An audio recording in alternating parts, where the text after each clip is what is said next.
The film adaptation of Lee Strobel's The Case for Christ came out in April this year, and as is the case for many Christian films, it had a very limited release, with screenings in a few select cinemas for only 2 weekends at the most. As far as reviews goes, the critics over at Rotten Tomatoes only gave it 6.7 out of 10. Now these movies, whether it be Case for Christ, Risen or Fireproof, have certainly gained popularity in the Christian subculture, but alongside mainstream cinema they just don't seem to hold a candle. Why is this? Is it just because these movies are made by Christians, for Christians? Or is there something within the content itself that sets them up to fail in the box office?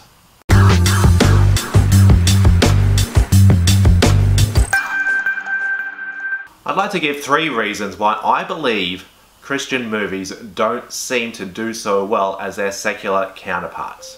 Number 1. The storylines are unoriginal. Consider the formula for the films produced by the Kendrick brothers, such as Facing the Giants, Fireproof, Courageous, and War Room. First of all, we start off with a couple, husband, wife. One of them is a believer, the other is not, or they might have just a nominal Christian life. Either way, their faith is not at a full 100% for various reasons. As a result, this impacts marriage, family, work. Now what will happen is that the main character will receive encouragement from a more mature Christian. In Fireproof, this was Caleb's father and his Christian co-worker. In War Room, it was Miss Clara, who acts as a mentor that disciples the characters back to a restored faith. And as a result, the problems that were plaguing the protagonists get resolved. The football team wins the game. The firefighter has his marriage restored. The deputy sheriff becomes a better father.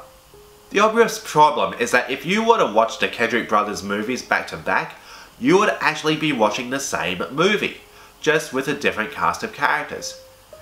And if as a filmmaker or a writer you are just telling the same story over and over again, it just demonstrates that you lack skill and creativity.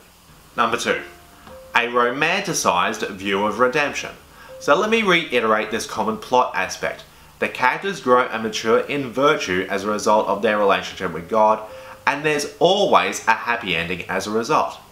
Now this creates a very romanticized view of Christianity, which I believe has its roots in the modern life enhancement gospel. If you become a Christian and give your life to Jesus, He will improve your relationships, He will restore your marriage, He will improve your finances.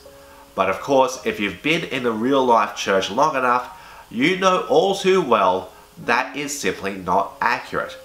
There surely are professing Christians in your immediate fellowship who are currently undergoing health problems, financial difficulty, and other hardships. And in real life, not everyone gets a happy ending. Which brings me to my next point. Is there room for tragedy in Christian storytelling? When it comes to Christian storytelling, whether it be books or films, does the story necessarily have to follow a redemptive narrative where the characters start at the bottom then rise to the top? Think about it. What if in Fireproof, Caleb did have to go through the divorce, or he might have died in a fire? Or in War Room, what if Tony went to jail for stealing and reselling his company's products? Don't get me wrong, I believe that Christian filmmakers are sincere in wanting their productions to give glory to God. But I want to throw out the question, can God be glorified in a story that does not have a happy ending, where there is no victory, there is no good guy who saves the day, and everyone ends up worse off from where the story begins? Does that count as an example of acceptable Christian storytelling? So where is the epic Christian tragedy? I want to give some examples of Christian characters in pop culture who I believe break the mold and transcend the shallowness of Christian movies. First example would be the Camden family in Seventh Heaven. Reverend Camden is a pastor who, along with his wife, raises 7 children.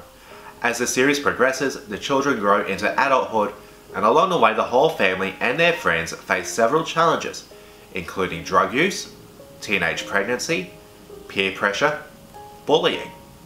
For a daytime drama in the late 90s, the show was very bold and in your face in showing how a Christian family deals with the issues we see in the headlines. And throughout it all, the family in no way came across as being self-righteous or legalistic. At times they were highly dysfunctional, with Reverend Camden himself experiencing physical, emotional, and even spiritual challenges throughout the series. Second example would be The Simpsons' Ned Flanders. Now, The Simpsons as a TV show is not exactly known for progressive storyline. It is basically situational comedy on steroids, with Ned Flanders being used as a punching bag for jokes making fun of Christianity. Specifically the kind of Christian who is overzealous about their faith and always has a smile on their face, much to the annoyance of everyone else. So who better to use as a guinea pig for introducing new ideas that would change the direction of the show? In season 8 of the show, a hurricane rips through Springfield, and while most residents' homes are unaffected, the Flanders house gets completely destroyed, forcing Ned to have a nervous breakdown where he drops his positive demeanor and lashes out at everyone in anger. In season 11, the writers did something that still remains controversial to this day. Maud Flanders was killed off, leaving Ned as a widowed single father of 2 boys. Ned Flanders ceased to be the caricature of the zealous religious stereotype, and instead became the struggling conservative family man trying to make ends meet who we could all relate to. By turning the show's happy-go-lucky Christian into a tragic character, the producers of The Simpsons were able to take an otherwise static storyline and reinvigorate it. A huge gamble, but one that certainly paid off. I honestly believe it is a sad indictment against not just Christian filmmakers, but the Christian subculture in of itself, that secular Hollywood has done a better job in portraying Christians creatively in film and television. If you are a Christian who has aspirations for producing creative content, whether it be books, films, television, music, let me say this up front. Take careful stock of your ideas. Are you going to let your creativity be limited by a romantic, false caricature of Christianity that is shallow and unrealistic? Or will you be willing to get your hands dirty by breaking the glass ceiling, by showing Christians as they live in reality, through their triumphs as well as their tragedies, their hopes and their fears? Something to think about. Thanks for watching. Bye for now.